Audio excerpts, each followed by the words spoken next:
Hi, everyone, and welcome to Seed Speaks. This is a video series brought to you by Seed World Group. My name is Rebecca Carmeli Peslak, and I am the digital media producer for Seed World Group. Today, we will be talking about an important topic for every sector, but especially agriculture, which is content marketing and how to get your message across.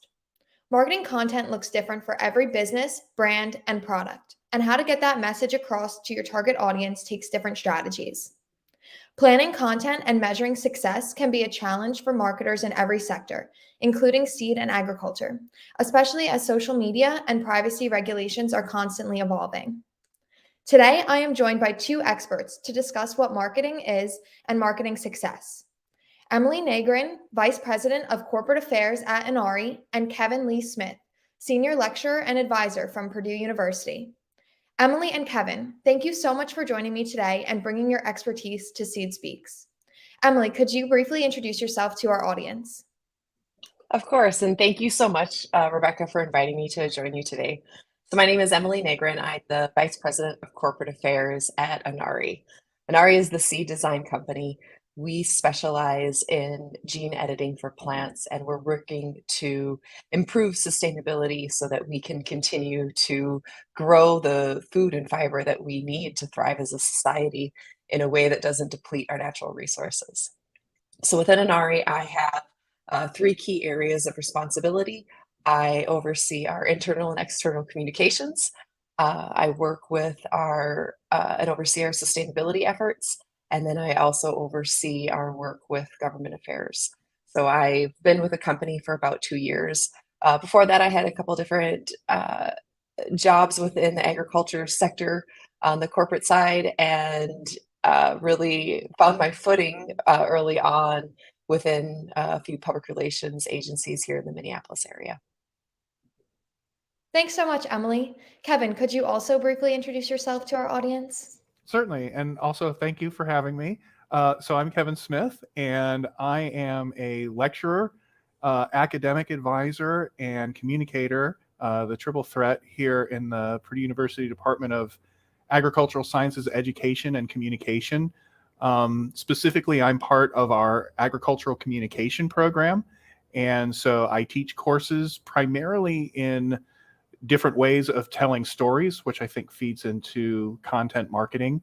And that would be my specialty. I also do a little bit of communication, a little bit of internal and external for the program, where we also have two majors: ag communication, as I mentioned before, as well as agricultural education.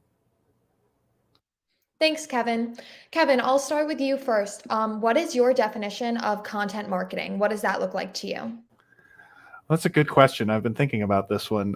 I think content marketing, I think of it kind of as a continuum, as a spread. I think in its purest form, I think with content marketing, what a business is doing is putting together content and sharing it with their customers and potential customers.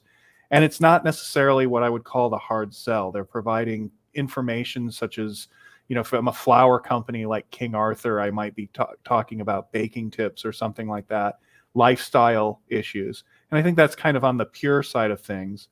And I think where I kind of fit in, particularly working with a university where I'm doing communicating and that sort of thing, I'm doing some content marketing from the standpoint of just trying to tell stories about interesting students or interesting faculty members and the way that they're working and what they're discovering, and trying to tell those stories with the overall goal, not necessarily of making the sale today, but making sure that customers and potential customers have a favorable impression of, in my case, the university, or in any other case of the business. Not everybody's going to be ready to go out and buy a new car, for example, but content marketing makes it so that when it is time for people to go out and buy the car or whatever it happens to be, that they're thinking about you, and they're thinking about you in a favorable light. I really appreciate your insight there. Emily, do you want to add to your definition of content marketing? Yeah, I agree with everything Kevin said. I would add to that is really taking a holistic 360 approach to how you think about content marketing. And I really encourage people to consider all of the ways in which you might want to deliver your message. Are you storytelling? Is it more of a thought leadership? Is it an educational component? And what are all of the ways you can tell that story? And what is the best way to approach the different channels or vehicles you have to tell that story? And that's really how you get to powerful, meaningful content marketing that's going to meet the needs of your business or organization. Really great insight there. Of course, there are a lot of different forms of content marketing. Emily, what is your current favorite form of content marketing and why? I have become a huge fan of white papers, and my disclaimer, especially working in a very science-heavy industry, is I'm not the true scientific white papers, but I think of them more as business white papers. And how can you make sure that you have a really strong, hardworking piece of technical content that can be easily understood and appreciated by a wide variety of audiences? And a lot of times these pieces take a lot more work to put into them. It's not something you're going to create in a day or a week. If a lot of times it takes a lot more, it takes input from a lot of different subject matter experts. But the value you get out of the work you put into it is it's something that's usually very easily to translate into different pieces of content. And you can take it and say, okay, now we have the information we need for an infographic. Now we can build off of this for a blog post or an op-ed piece. So I really like pieces that are, the starting point is something really rich that you can build off of, because you get a lot more legs and it tends to live a lot longer and give you a lot more power. That was an awesome answer. Kevin, your favorite form of content marketing? Well, I think I sometimes break it down by what I appreciate both as a consumer and what I appreciate as a producer, as someone who is out there producing content, or more specifically, a lot of times teaching the content. I think what I really like the most is telling the stories of the people who are involved in the business or the company or whatever it happens to be. In the case of here at Purdue, I'm encouraging our students to tell their stories about faculty members and fellow students. The idea being, let people know that the work, like say research that's being done, is worthwhile research, because at the end of the day, Purdue University, we're a publicly funded university, and so it makes sense for everybody to understand that their tax dollars are being well spent.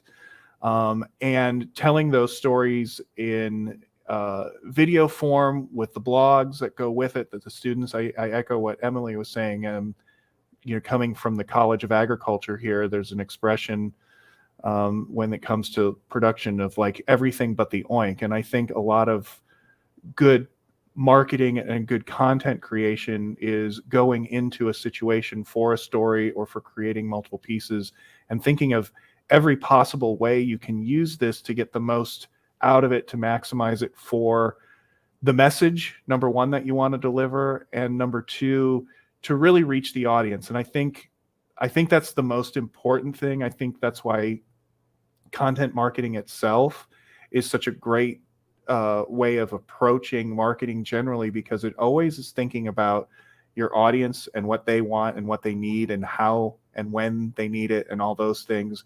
So a lot of times I think that, what I like about content marketing is that we're advocates for the audience in a certain way. Yes, we're trying to do things for, you know, our university or our business, but I think with content marketing, there's a lot more focus on audience than in maybe more traditional buy this thing.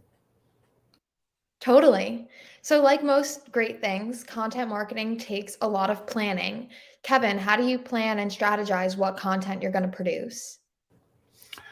I think a lot of it really breaks down to the audience. And I know that my perspective is a little bit different. I'm doing less of creating the content myself and more directing students to do this who are going to be professional communicators. So the planning really begins with understanding who the audience is. And for us, in the work we do here, we primarily have two audiences. We have potential students, people who may be in high school or junior high, who are thinking about going to college, and we're trying to make sure that they understand that Purdue is a good one, specifically the College of Agriculture. And then the other big project that we work on is sharing research of our faculty members. And for that, that's more of that general audience of making sure that the taxpayer knows that their money is being well spent and it's worthwhile. And so when I go about trying to develop this content, I first try to understand what is it that the audience wants and needs, and then what are the second part I look at is I look at what are our strengths, what do we do well, and then you kind of do a comparison. How does what we do well line up to with what the audience wants? Definitely, catering to different audiences can pose a challenge for content marketing. Emily, how do you plan and strategize for your content? Yeah, and I love everything that Kevin said about the focus on the audience, and I love the line about advocating for your audience.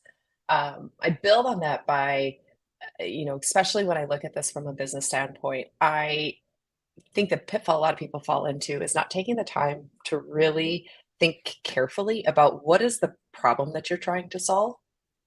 And, because that's going to help inform you of the best way to do it. So when you have that solid understanding of your audience and what the audience needs are, the layer, I would overlay with that is, what is the business problem or challenge? What is your objective? What do you want to achieve? I think the other key point is thinking through, what do you want the outcome to be? We a lot of times think of call to action, and it's great if you have an immediate call to action. If you want somebody to, uh, go, to this website to learn more, or if you want them to, buy something, or if you want them to attend an event. But sometimes, it's a little bit of a softer and it's not really a call to action, but they hope they take the time to think through something more carefully or consider a different opinion. So being really clear and upfront ahead of time about what do you want to achieve and what do you hope the outcome of that is, because I think that helps better guide you in terms of what are the appropriate channels, what are the tools, and how can you go about this. Totally. And to build off of that question, Emily, how do you feel most accomplished when you're trying to get that message across?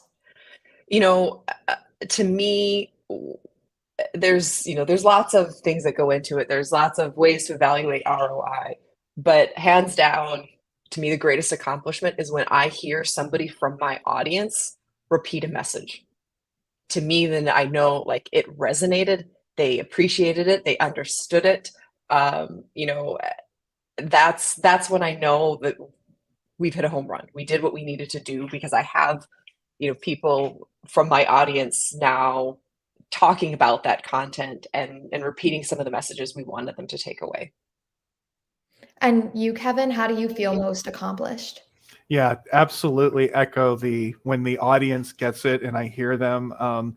One of the jobs that I have done in the past is I would work on museum exhibits, and when I would go to see the exhibit and I would hear, especially if I saw a caretaker, like a parent or a guardian talking to a child, which is exactly what we were going for, and delivering the message. And then I might hear Purdue in the background and I'm like, yes, that's exactly what I want to hear.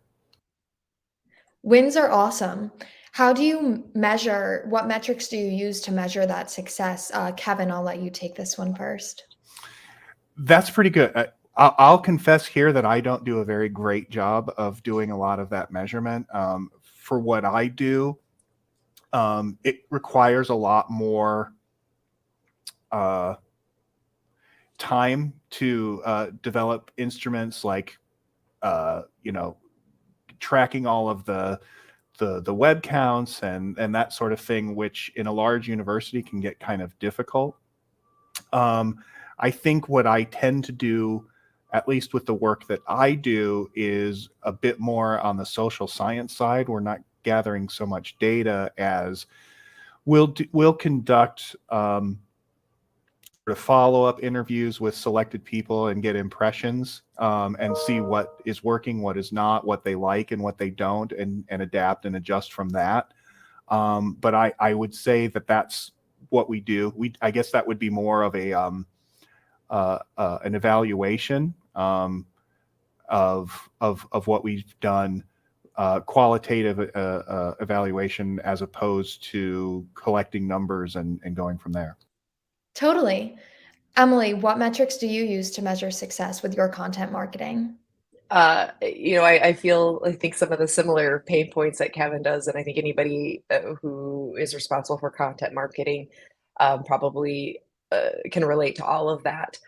I'm going to go back to what I said earlier about thinking carefully about what your objectives are and what the problem you're trying to solve is. I think I've seen a trap that people fall into is like, oh, we got to see what our viewer numbers are. We got to see, and that's going to measure success, or what our engagement rate is. And those are good indicators. And I think it's important to keep tabs on those, especially as you start building more and more content, to kind of understand, like, when are you drawing people in? What's helping drive people to the website if that's what you want to achieve? What is getting people to the end result? But the important thing is knowing ahead of time, what are your objectives? What are you trying to achieve? And I said ahead of time, how are you going to measure those things? Because if your objective is to increase awareness, and you can see we ran this campaign, and we can see an increase in visits on the website over that period of time, awesome. But if your objective, wasn't to increase awareness, I joke about some of the big brands, and people are like, oh, it was great, when somebody did this publicity stunt, and like, because it increased their awareness. I'm like, Oreo cookies doesn't have a brand awareness problem. So what is ultimately their objective? What were they trying to achieve when they did that? And did they achieve that?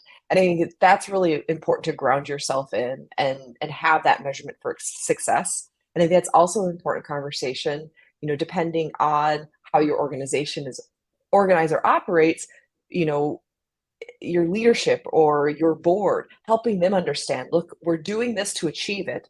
Here's how we're going to determine if it was successful or not, and setting those expectations ahead of time so that everyone's on the same page in terms of understanding and measuring that success. Definitely. Some of those marketing metrics can be a little bit more abstract than just numbers. I think as a young professional, I'm asked often, what is my greatest success story in the field of content marketing? But I'd love to hear from both of you. We could start with Emily, what your greatest success stories were in content marketing. Oh, this was, I had some fun thinking about this. Probably one of my greatest moments of pride in content marketing had to be, I had written a white paper for an organization. As I said, it's kind of something I've gotten into, especially as I've worked in areas where there's a lot more complexity and technical knowledge required. And we identified the problem that there was a lot of misinformation out there about the technology that we provided.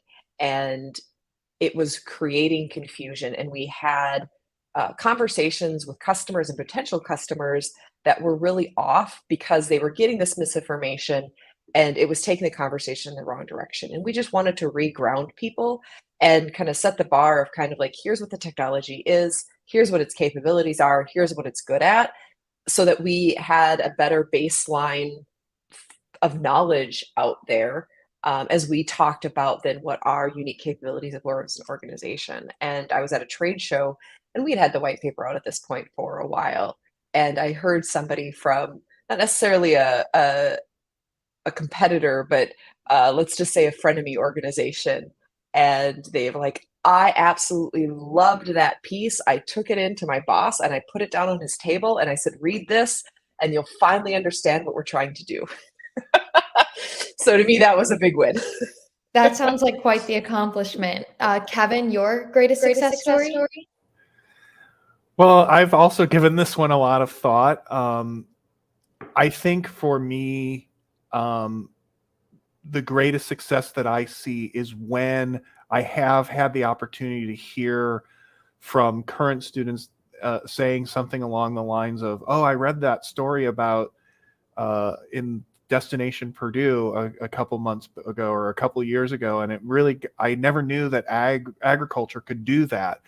I always thought that, if I wanted to go into agriculture, all I could do is just be a corn producer, and I didn't realize I could go into communication or into biochemistry and some of the other fields. And so when I overhear that, and most of the time I'm not putting it out there that I'm one of the people behind working on this. A lot of what I try to do is behind the scenes, but when I hear that, I start smiling and nodding and going, yes, it's working. That's awesome. And it's really great to learn about all the different careers in the ag sector because there's so many options.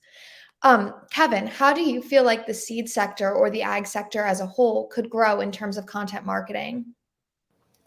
Yeah, that's a really good question as well. I think one of the things that I find myself working on, particularly with my students, is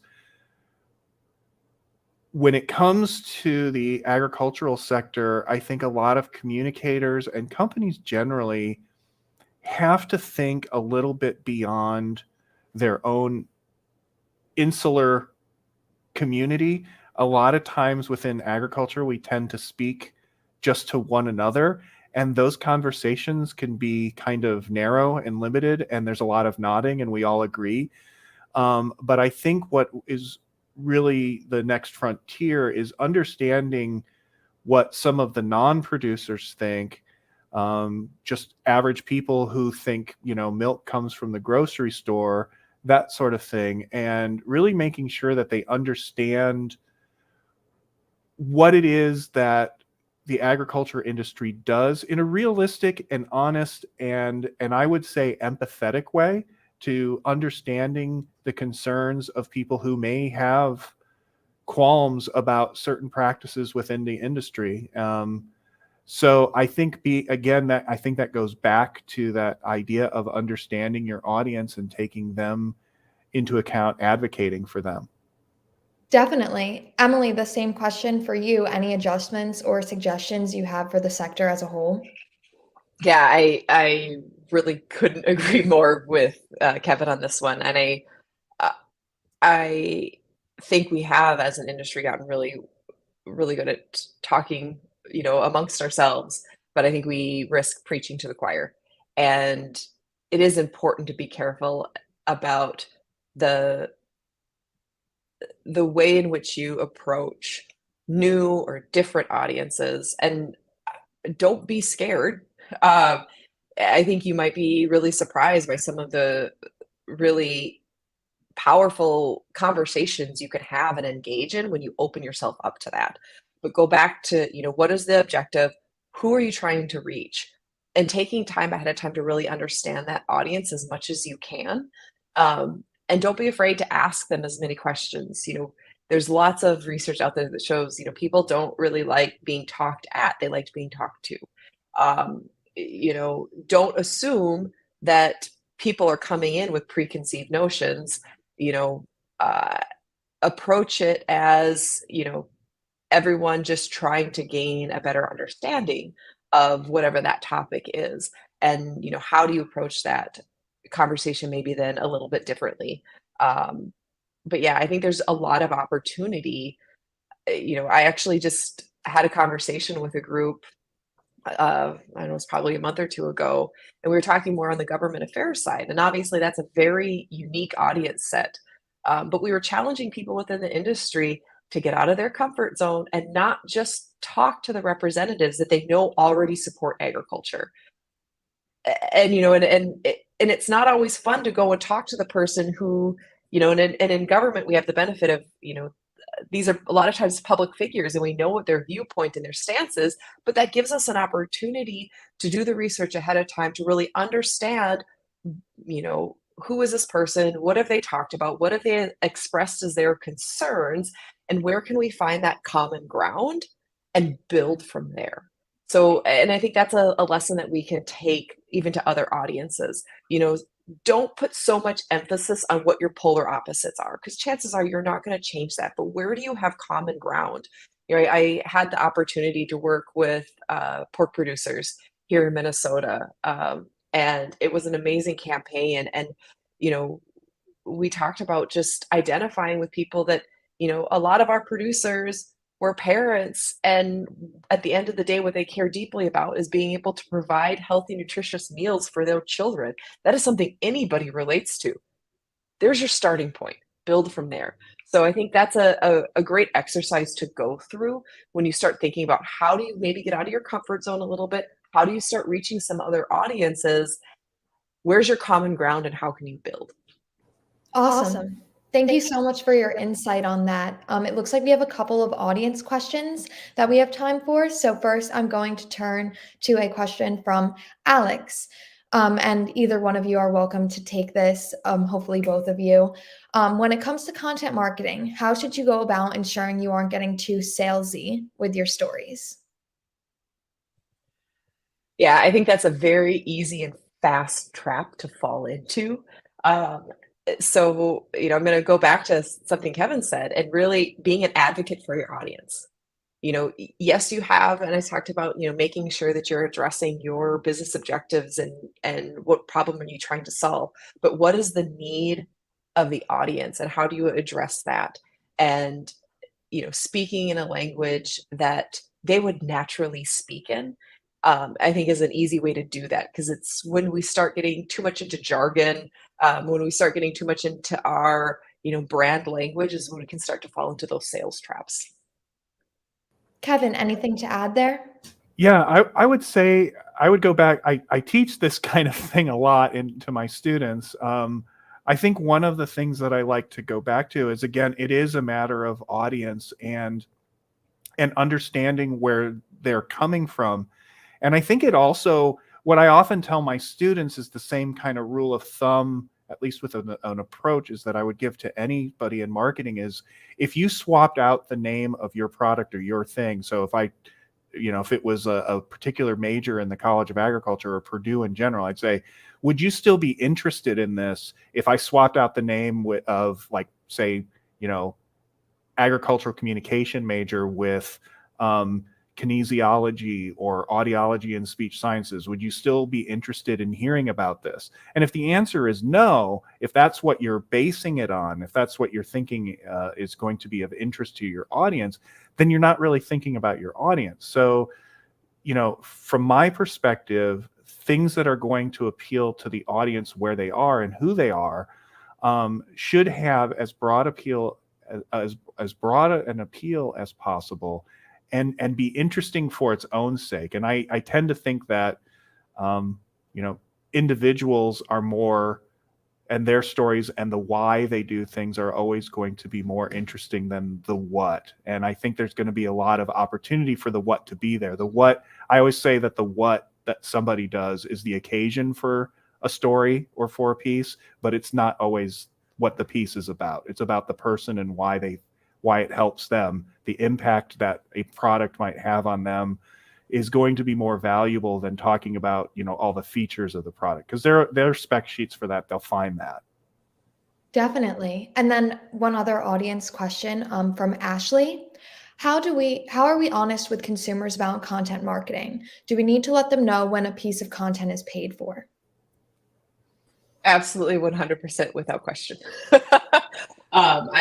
There's no good outcome of trying to hide when you have a paid spokesperson.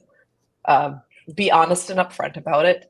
And hopefully, you've selected a spokesperson who's proven to have integrity and whose audience respects that, if they're choosing to work with your company, it's because it aligns with their beliefs, or it aligns with things that, they feel good about.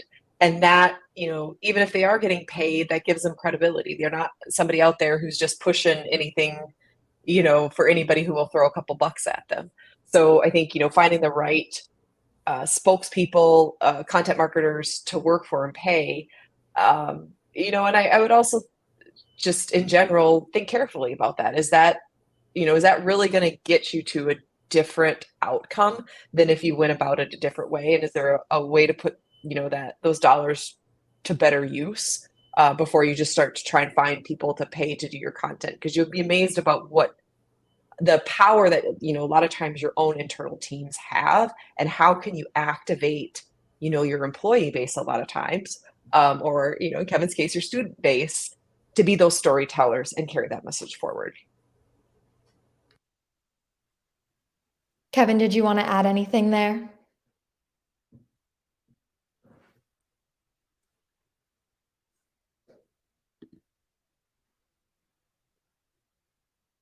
It looks like you might be on. Sorry. There we go. You hear problems all the time of companies or people who get in trouble for not disclosing that they were, working for a company or something like that. The opposite is never true. I think audiences know that everybody's got to eat. And so they're not going to be necessarily turned off by letting somebody know that something is paid for. That's just the world we live in. Watch anything, on even streaming services have ads. We've had sponsors and that sort of thing for as long as we've been doing this.